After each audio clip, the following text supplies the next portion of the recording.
hate you. I know, but we have to. You know how it is. Like sometimes there are just some games that we have to at least acknowledge them to see how far we've come. Yeah, because I mean, it is based on a franchise that some of us do hold somewhere within our hearts. And I mean, one year back when the start of the millennium, we got Frogger: The Great Quest. You know what? I appreciate the ambition behind trying to turn Frogger into something more than an arcade game, but this is kind of like the Shadow the Hedgehog ambition, where it's like, you could, but should you really? It's unfortunate, especially since the old developers, like, they wanted to make a Frogger 3, which more on what that project became later on, but yeah, until then, welcome To the Great Welcome. Quest. welcome to the Great Quest. Welcome to just frickin' I love that, like, you're so disgusted with this game, you're not even going to bother calling it Snruff. Like, you don't want to taint Snruff with this game. Why, Struff? Why? why. So let's learn about our quest. Let's learn about our story. It all starts with two frogs sitting around in a swamp. Frog? Okay, I guess. This can't be the only jambalaya being served, Lumpy. I want to zap new bugs, swim new streams, be frog loose and froggy free. Froggy free. And quit getting needled by that I mosquito. don't like that pun. Well, now there. Oh, honestly, Sliss, that's probably the tamest this game's gonna get away with in terms of its writing. So, I almost thought you were I about will to say say one that. thing regarding this game. I do find it funny that this is literally the game that introduces us to Frogger's best friend and sort of mentor, Lumpy, who thankfully did return in later games and got much better. Gotcha. Thank goodness. I mean, kids. he's probably one of the least offensive parts of this whole game's art style. I love that transition. It's like, he's probably the least offensive character. Now we have the most offensive characters. Oh, we haven't even got the most It gets offensive. worse. Trust me, we haven't seen the most offensive yet. Just like that. And honestly, I don't know if we ever will. Stop running? Yep. Well, I'm gonna it say has right a now- lot- I'm it gonna has say a right lot now- of competition for it. I'm gonna say right now, the bear that owns the yacht, he has a really weird looking face. Oh, wait. She picked up the frog and kissed Yeah. Boom! The frog turned into a prince. Frogger, get your head out of the gutter. Yes, Two. yes, that image that Nitro Red put on his thumbnail is immediately Yeah. etched into my mind. Yep. Ooh. It's a mosquito game. What the? No, Hemo. He just tastes like fun. What the heck is with this voice acting? I don't know. And those guys. Whoa, whoa, whoa. Hold on to your hose end, boys. I'm just thinking to myself, I see all this and I'm just like, I feel like Konami could have hired better help for a Frogger reboot than what these guys were able to pull off. Yeah. And these guys look like they belong in like a freaking in that Voodoo Vince game. Also, I'd be terrified. Also, I'd be terrified if I lived in a world where mosquitoes were the size of me. How about the frogs? Ah. I love how cross-eyed Frogger looks there. Yeah. I just have to find me a princess somewhere. And so, bam, he just wants to get hooked up just like that. Yeah, basically, like, that whole... Oh, hey, look, Deus Ex Machina. That's it. I'll wish upon a falling star. What? I wish I may, I wish I must find a princess before I bust. Whoever wrote that line needs to go to jail. Oh, look, And here comes the fun police. I wish you could have seen the look on my face. It was so disgusting. you're baffled. This game. So yeah, we have. So yeah, now we have a frog princess. A fairy frog Help me mother. find a princess whose kiss will turn me into a prince? I mean, I swear, this game pulls off That some... giggle was kind of cute. Oh, wait. The frog gets 3 gifts. Oh, Three three gifts. gifts. So let's pay attention here. 1. You can see magic. This allows you to see the magical And, all right, things you and know, people in get to my interact world. with enchantments. Oh, Voila! let's do. A magic bag. Would it be a stretch to say that Breath of the Wild had better It may voice look acting small, than this? but it can hold Okay. just about anything. Here comes the Good This inventory. one. What's the third gift? And last but not least, What? the most important gift, that of protection. I didn't hear what you guys Yeah. said. What? Now you Hang on. cannot die while in pursuit of Princess. Oh, now he can't die. Oh, so we're immortal. I mean, So- damn. Godmother, So just in I don't know case, what so to just to say. catch you up, Seely, the 3 magical gifts she's given us Well, are I'm off, good a buddy. backpack, Now I'm a prince. the Bye-bye, ability my to castle. have the Oh, be a freaking magic first-class, lens elegant Everglade from with your Ocarina of name Time on just it. in my I eyeball, promise. and nothing else special, just invulnerability to all perishables. Basically, we can never die. It's like, they tried to give an explanation as to the life system in this game when you really didn't need to. I mean, I'm not gonna fault them for at least trying, but that's just one small little detail. So anyway, let's start the game proper. And Wait, wow, where are we? Oh, I there you mean, I can think. I'm sure there's plenty of early PS2 games that look that look better than this. Definitely. I will responded to what also- I didn't hear anyone respond to what I said earlier, so I just wasn't sure. sorry. Oh, would you mind repeating it? I said, I feel like Breath of the Wild even has better voice acting. I mean, Hello, Frog. I'd say it does. yeah, it does. I mean, honestly, I think it's kind of harsh to really compare the two, considering the fact that Breath of the Wild's voice acting I never found really that bad. Yeah, I personally liked it. I mean, so many people seem to hate, and I'm just like, why? They were literally expecting something within the same caliber of Kid Icarus Uprising, which, to be fair, had phenomenal voice acting, but at the same time, it's like, I mean, sure. Applying it to like probably one of Nintendo's top properties, I mean, I guess it would make sense that's like higher standards than that. Anyway, that's Zelda. We're still playing a Frog game here. So yeah, I hard don't to believe. mind the voice acting really much. So I'll say right now, the voice acting in this game isn't bad. Like the voice acting in this game, I don't mind. It's all just unfortunately the visual representation. Like some things just don't. You think that's what Quite that is gel. instead of like, what or? It may not be the Come on. voice acting so much. Now that you mention it, maybe just a combination of the graphics and the voice acting. No, I can tell This you. game's pulling an Enter the Dragonfly, where Yeah. every time you pick up a thing for the first time, you get a lengthy explanation. Yep, gotta tell us. Well, at least it's all front loaded in this and not spread out through the whole game. Like, you'll just tell me now and then never have to worry about it again. But Fair enough. and yes, Sealy, I'd say that's exactly the case. Just wait until later. There's gonna be some things you see in this game that just there's an uncanny factor to this game and why it just doesn't look good. But I will tell you one thing. Shut up. I will tell you one You thing need bugs. that I will tell you one thing that I like about the game though is that the music, like the music I'm hearing right now, I don't mind. Alright, well, What's it about these kinds of trash games that always seem to just barely get by with a decent soundtrack? Oh, wait, you I mean, didn't get Hotel Mario, like the CDI games had pretty decent soundtracks from what I remember, and I guess. Oh yeah. I mean, Sonic 06 goes without saying. also, so yeah, I mean, to be fair, is there a game that doesn't have a good soundtrack? Sonic Boom just had a generic soundtrack. Sonic Boom. I'd argue Mario vs. Donkey Kong, even though I love that game to bits, has a very generic soundtrack. Sonic and the Dark Brotherhood. Yeah. I mean, granted, that's probably one of the lowest bars you could set. I yeah. can't wait for that. I do hope that redemption project they're working on turns out well. I'm sure. All right, let's jump into the water, the frog's friendliest place, Oh my into God, the you can swim sea. in water now? I thought it was Yep, we can swim in the.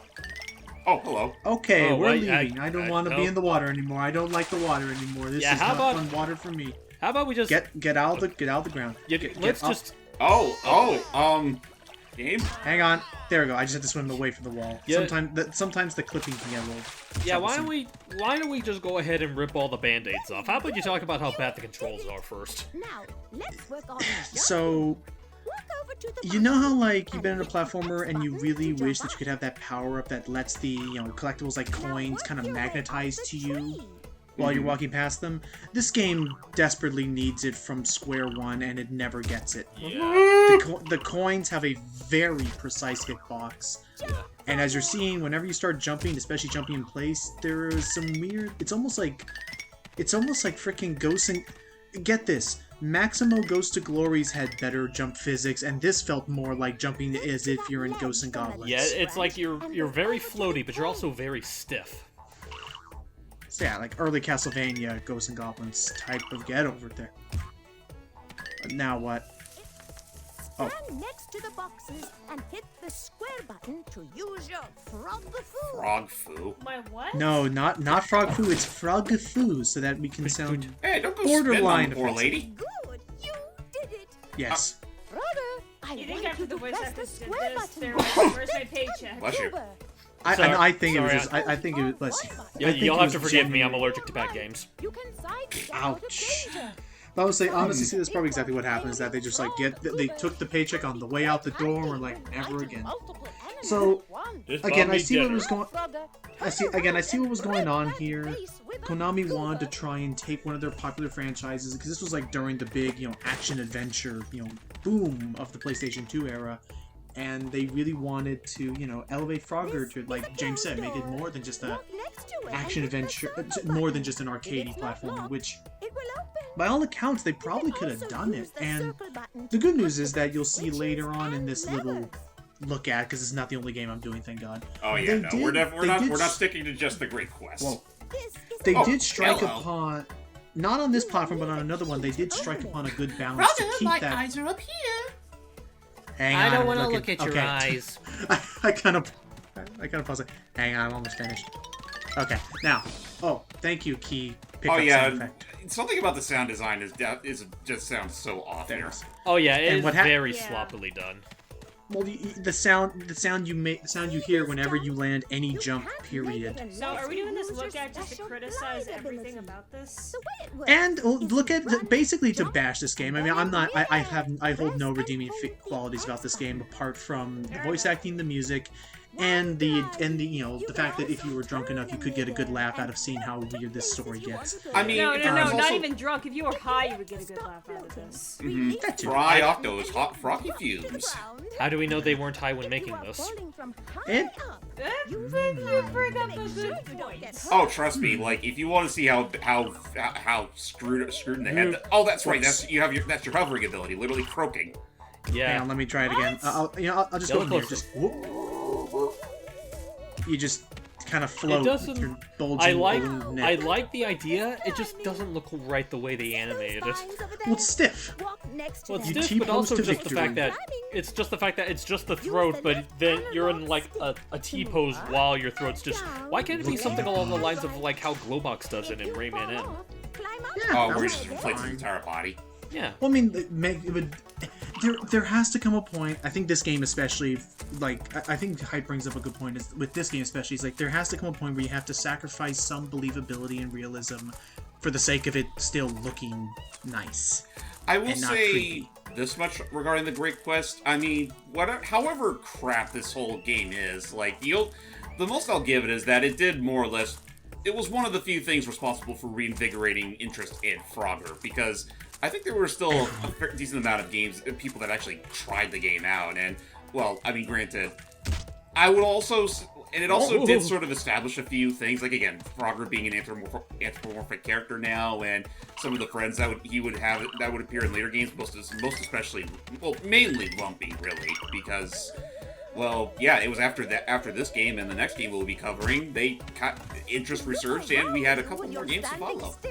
Well, thank goodness. Many of which we will be covering on the channel at some point or another. Well, thank goodness interest resurged, because people are like, holy crap, we gotta do better than this. We can do better than this.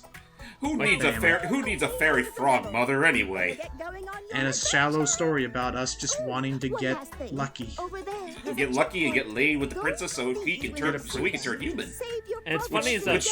Go ahead. So spoiler alert.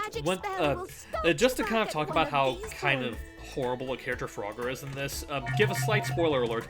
At the end of the game, we fight off this random glasses-wearing monstrosity that's also trying to kidnap the princess so he can be a prince as well. If you really think about it, it's like both he and Frogger are kind of there for the exact same reason. Well, they have the exact same goal. Yeah, he was not saving him. He was not saving the princess for any real merit. It was just because, you can fulfill the wish that I want and follow anything else. Oh, geez, I'm running. Hang on. And that's another thing. If you really think about it, it's like the whole reason that the princess is in peril to begin with is because Frogger wished for it. Yeah, he wished for a whole grand quest. So we're gonna go a little bit forward. You know, I will admit though, actually wishing for a great quest to go on does sound really cool in paper. It's just that's also one of the things you got to be a little bit careful about. Yeah, what was that, Sealy? Yeah, I agree.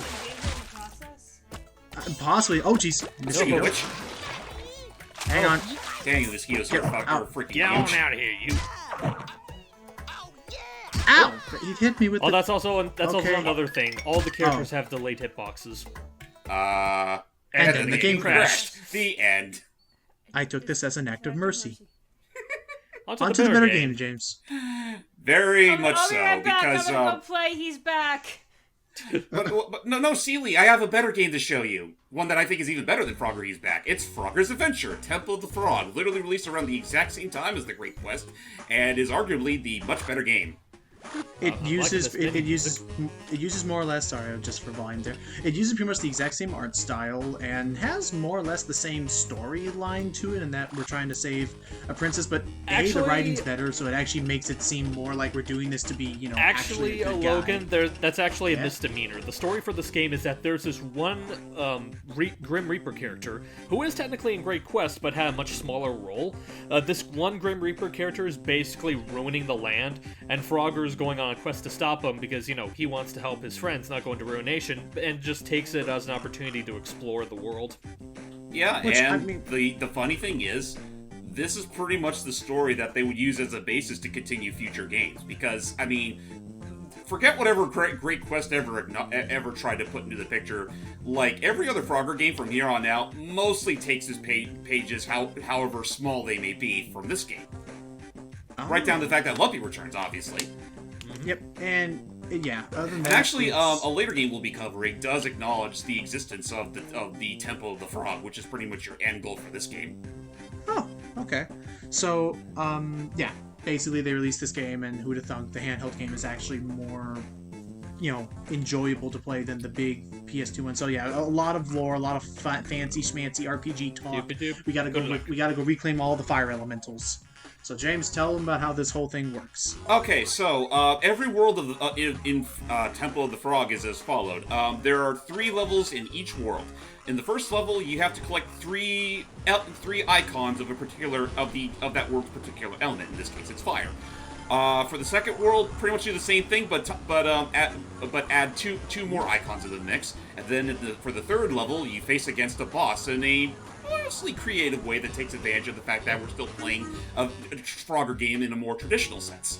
Mm-hmm. Right. So, and then as you can see, this is pretty much, they decided to, throw all that weird action RPG, action adventure nonsense into the trash, and just honestly look at what some of their more popular 3D Frogger games, like Frogger, like we were saying, Frogger, He's Back. This kind of borrows a little bit more 2. from Swampy's Revenge. I mean, Revenge start with that. Either way, though, I will say one thing that does separate this game from, Frogger's previous incarnations is the fact that, you can actually turn him around without moving anywhere, which is definitely something that makes it much far easier than games like, say, He's Back or Swampy's Revenge. Oh yeah, I forgot. So this is the game. This was the game. This and the. I'll say it. The game that they were going to make into Frogger 3, which ended up becoming something called Zapper. We'll look into that later. Okay, so this game and Zapper were the ones that really started the whole turn-in-place mechanic. Yeah. Now I'm starting to wonder which one did it first. I don't know, but now that I think about it, when did Zapper come out? Let me look that real quick. But either way, I think this I would laugh if it's the same day as Great Quest.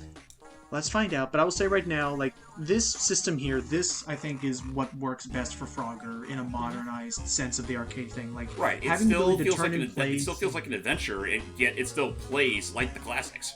No, and I think there's even, like, especially with the ability to now turn in place and, like, hop around, like, stuff like this, in later puzzles, like, it almost adds an element of strategy to, like, okay, how are you going to orient yourself in order to make it through this without falling? Mm-hmm. Careful. And I will also say this much, folks. This is just Frogger's Adventures. Like, this whole thing pretty much spawned into ow, damn goblin prick. Yeah, you're still a one-hit wonder like in the PS1 games. Yep, and there's no stopping that anytime soon. But one thing I will say is that Frogger's Adventure is, it's just one game, though there was a sequel that would follow, and I am actually contemplating doing the sequel as a playthrough for the channel. Which I think that would be fun. Yeah, I had a lot of fun with that one. I guess real quick to finish up, Zapper was released in 2002, so it came after this game and the Great Quest. Okay, so I guess they probably took a page from this game, realizing, oh wait, this actually feels very practical. Yeah. It does. Seely, have you ever played... I know you played some of the PS1 Frogger, or PC Frogger games. Have you tried any of these Game Boy Advance ones out? No. Well, what do you think? I mean, I already feel the nostalgia factor watching this one. Not the other one, but this one. And I'm like, and I want to try it. I'll see if I can help find you some versions. Yeah. Which I mean, hey, you know what? After it's good to hear that, Sealy, because things just got better after this. Because like Frogger 1, excuse me, Temple of the Frog still does take a few instances and whatnot from the Great Quest. Like obviously Lumpy returns, and a few other side characters do technically return as like little, mostly giving out some sort of lecture before you start a world. Like there's a fairy princess that's in the game that doesn't look nearly as ugly as she probably would be in the Great Quest, and obviously the villain is the Grim Reaper himself. These goblin mooks are I believe taken from Great Quest. These pretty much guys. pretty much all the characters in the designs were lifted from Great Quest. They just have like completely different personalities.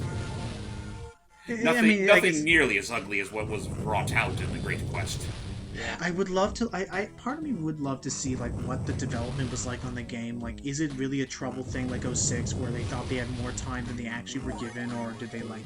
Was it really just full of ambitions that nobody knew how to actually capitalize on? Or I think it also doesn't help that they shoved it off to a team that, as far as I'm concerned, were barely known or barely even touched a game in their lives.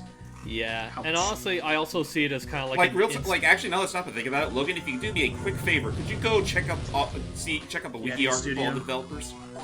For Yeti Studio, we're talking about for the PlayStation 2 game, right? Yeah, the PlayStation 2 game. I know that this game, Temple of the Frog, was actually made by the American division of Konami Studio Digital Entertainment.